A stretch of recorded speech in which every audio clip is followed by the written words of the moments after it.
Bonjour, Monsieur Pierre, comment allez-vous? Je vais très bien. Et vous, professeur? Oh, ça va. On s'approche à la fin du semestre, donc ça devient de plus en plus... je suis de plus en plus occupé, mais ça va très bien, merci. Ça va très bien. Bon, alors, professeur Gould, il y a à cette déclaration du chef de la diplomatie américaine, Anthony Blinken, par rapport à la guerre en Ukraine, qui a commenté les violences à Boutcha. Il a dit que c'est une campagne délibérée pour tuer, torturer, violer. Donc c'est la prise de position américaine. On continue à s'opposer à la Russie. Ce n'est pas fait pour arranger les choses. D'aucuns disent que avoir des prises de position comme ça fait reculer les possibilités donc d'une entente entre les deux belligérants, soit l'Ukraine et la Russie. C'est difficile de prévoir exactement les conséquences d'une telle déclaration, mais écoutez, même sans la déclaration, regardez les dommages et le bombardement de l'Ukraine. Alors, je ne sais pas si ça va s'empirer avec une telle déclaration. À un certain moment, il faut... Blinken, le secrétaire d'État Anthony Blinken, il s'exprime ce que tout le monde pense, que nous sommes en train de voir presque un génocide, que ce sont sans le moindre doute des crimes de guerre, et il faut envisager l'après-guerre quand cela arrivera. Peut-être vous avez raison, peut-être ces déclarations vont nuire aux perspectives d'un éventuel cessez-le-feu. D'autre part, écoutez, après la Deuxième Guerre mondiale, il y avait des procès de Nuremberg pour punir les nazis qui ont commis des crimes de guerre. Ce que nous sommes en train de voir ressemble un peu à cette situation. Et je pense que Blinken, le secrétaire d'État, il est honnête et il dit ce qu'il pense et ce que tout le monde pense, qu'il y aura des conséquences si on les déclare ouvertement ou non. Et dans certains dossiers, professeur Gould, on dirait que on a tendance à fermer les yeux entre grandes puissances. On a rarement vu ces dernières années deux grandes puissances, la première et la deuxième grande puissance militaire au monde, s'opposer sur un dossier, disons, d'un pays tiers. Qu'est-ce qui motive? Est-ce que c'est uniquement l'horreur de cette guerre, ou est-ce que c'est parce que les Américains ont des intérêts en Ukraine? Je ne crois pas que c'est une question des intérêts américains. Écoutez, à vrai dire, les intérêts américains sont plutôt concentrés en Russie avec l'exploitation du pétrole ou du gaz naturel, ainsi que l'Europe de l'Ouest. Alors, je ne crois pas que c'est une guerre. La position des États-Unis remonte à une défense des intérêts étroitement compris des États-Unis. Je pense que c'est un défi lancé par la Russie envers l'ordre international. Ça représente un comportement qu'on n'a pas vu plus ou moins depuis des décennies. C'est pas la première guerre, mais c'est une guerre qui a été vraiment sans justification. Si vous ne croyez pas aux déclarations de Poutine et du régime russe. Alors, je crois que c'est un si grand défi envers ce que nous connaissons, envers le concept de la souveraineté des États, qu'on ne peut pas fermer les yeux, comme vous dites. Il faut réagir, et la portée de la réaction de l'Ouest, de l'Europe, des États-Unis et d'autres pays montre jusqu'à quel point ces gestes, ces actes de la part de la Russie sont méprisables et sont fondamentalement contraires aux lois que nous suivons pour garantir une certaine stabilité sur la scène internationale. C'est tellement dangereux si une grande puissance peut envahir un autre pays sans une justification, sans une vraie justification. C'est ce qu'on a vu dans la Deuxième Guerre mondiale. Et je crains que c'est ce que nous sommes en train de voir maintenant.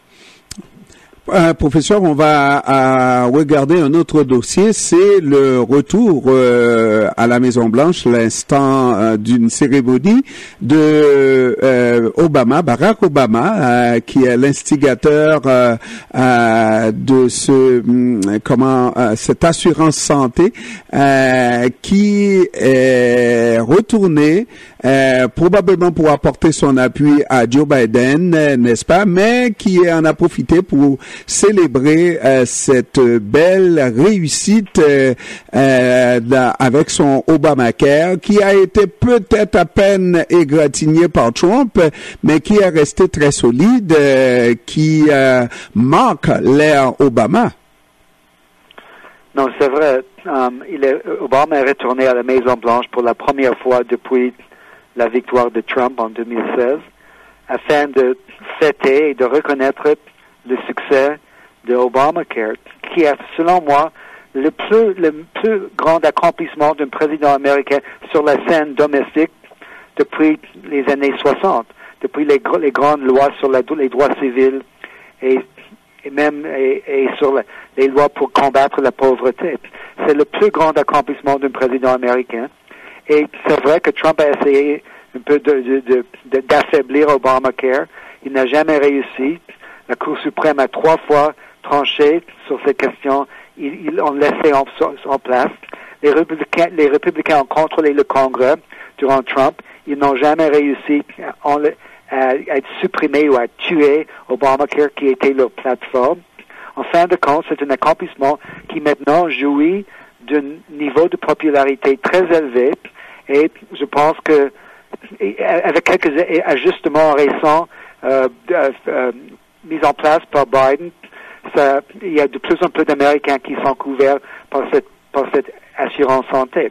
La deuxième raison pour laquelle Obama a visité la Maison-Blanche, vous venez de citer, c'est pour montrer son appui envers Joe Biden, qui n'est pas très fort dans les sondages maintenant. Et puis, il est vrai que Obama demeure le personnage le plus populaire au sein du Parti démocrate, à part peut-être son épouse Michelle Obama. Mais la présence d'Obama à la Maison-Blanche ne peut que aider Biden, qui, comme je dis, souffre un peu d'un déclin dans son taux d'approbation. Et évidemment, il y a une élection mi-mandat à 2022. Ça augure que Obama ne ménagera pas ses efforts pour aider cette campagne à venir. Sinon, le risque que Joe Biden perde sa majorité, courte majorité au Sénat, cette possibilité pourra se concrétiser, n'est-ce pas, s'il n'y a pas l'appui d'un homme aussi populaire que Barack Obama. Même en étant un ancien président des États-Unis, il reste encore l'homme le plus populaire. Vous avez raison. En général, et ça, c'est une loi électorale depuis longtemps, que le succès ou l'échec d'une présidente lors des élections de mi-mandat sont étroitement reliés au taux de satisfaction. En général, les gens sont plutôt mécontents à cause de l'inflation, à cause toujours de la pandémie. Et la meilleure façon pour un président de protéger son parti au Congrès, c'est d'avoir une approbation plus élevée. C'est aussi simple que ça. Si la présence d'Obama sur la campagne, dans la campagne à venir pendant les prochains mois, si cela peut aider à Biden, cela va sûrement aider les démocrates, parce que, comme vous venez de dire, leur majorité est vraiment en péril. Dans la Chambre des représentants, c'est presque acquis que les républicains vont gagner une majorité, et dans le Sénat, c'est probablement 50-50. Alors, ils font tout pour protéger leur mince majorité, et parmi leurs outils les plus efficaces serait la présence d'un Obama vigoureux et actif durant cette campagne. Professeur, un autre dernier point, donc, c'est Ivanka Trump, la fille de l'ancien président américain, qui a témoigné, qui a choisi, qui n'a pas été contrainte à aller témoigner, qui a tout simplement choisi, comme son mari il y a une semaine, Jared Kushner, Ivanka Trump a décidé de témoigner devant cette commission qui travaille justement à établir les responsabilités, la responsabilité de l'ancien président dans les événements qui sont survenus le 6 janvier 2021, pardon. Alors, c'est une stratégie qui a été revue, qu'on a décidé de changer, parce qu'on sait que Donald Trump invitait tous ceux qui, eux, ont été invités à déposer devant cette commission à ne pas s'y rendre. Exactement. Nous ne savons pas ce qu'Ivanka Trump, ce qu'elle a dit durant son témoignage. Nous ne savons pas ce que son mari a déclaré durant son témoignage. Ces témoignages ont été menés à huis clos. Alors, nous ne savons pas. Mais le fait qu'elle s'est présentée pour témoigner représente un développement très important. Et ça affaiblit de façon fondamentale les arguments de ceux qui sont près de Trump, qui ne sont pas obligés de se témoigner parce qu'il y a un privilège exécutif. Les conseils donnés par les conseillers à un président doivent être protégés. Ça, c'est leur argument. Mais si Ivanka Trump, qui était parmi les plus proches conseillers au président, ainsi que son mari sont prêts à témoigner, à se présenter devant cette commission d'enquête, ça affaiblit l'argument qu'il y a un privilège qui doit être protégé d'un président et de ses conseillers. Comme j'ai dit, nous ne savons pas ce qu'elle a dit, mais nous savons qu'elle était juste à côté du président pendant l'après-midi du 6 janvier, sûrement qu'elle a des informations importantes, ainsi que son mari qui a témoigné la semaine passée. Sans savoir ce qu'elle a dit, je trouve que cela est un développement extrêmement intéressant qui peut augurer bien pour cette commission d'enquête parce qu'ils font face à une certaine résistance de la part de ceux qui sont les plus proches de Trump. Maintenant, nous avons un comportement différent de la part d'Ivanka Trump et son mari. Et parmi ceux-là, un ancien avocat de Donald Trump, ancien maire de New York, n'est-ce pas, qui risque éventuellement de faire la prison. Ça, c'est une bonne question. Je ne sais pas comment cela va se résoudre.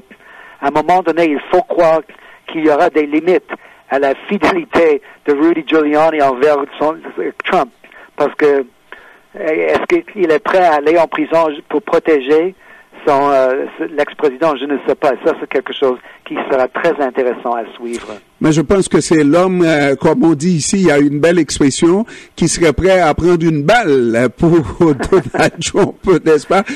C'est tout à fait possible. Reste à déterminer. Heureusement, je ne sais pas ce que pense Rudy Giuliani.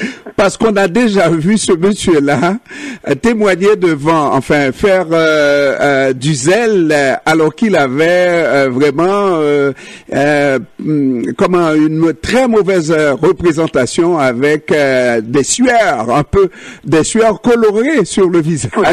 Vous avez une bonne mémoire. Des souvenirs de la pré-élection, c'est vrai. Après les choses sérieuses. Ce sont des images que j'essaie d'oublier. Alors, je vous remercie de me les rappeler. Professeur Gold, professeur au Smith College, au Northampton, dans le Massachusetts, je vous remercie, professeur, d'avoir pris du temps de nous parler cet après-midi. Je vous en prie, monsieur Pierre. Au revoir. Merci, au revoir.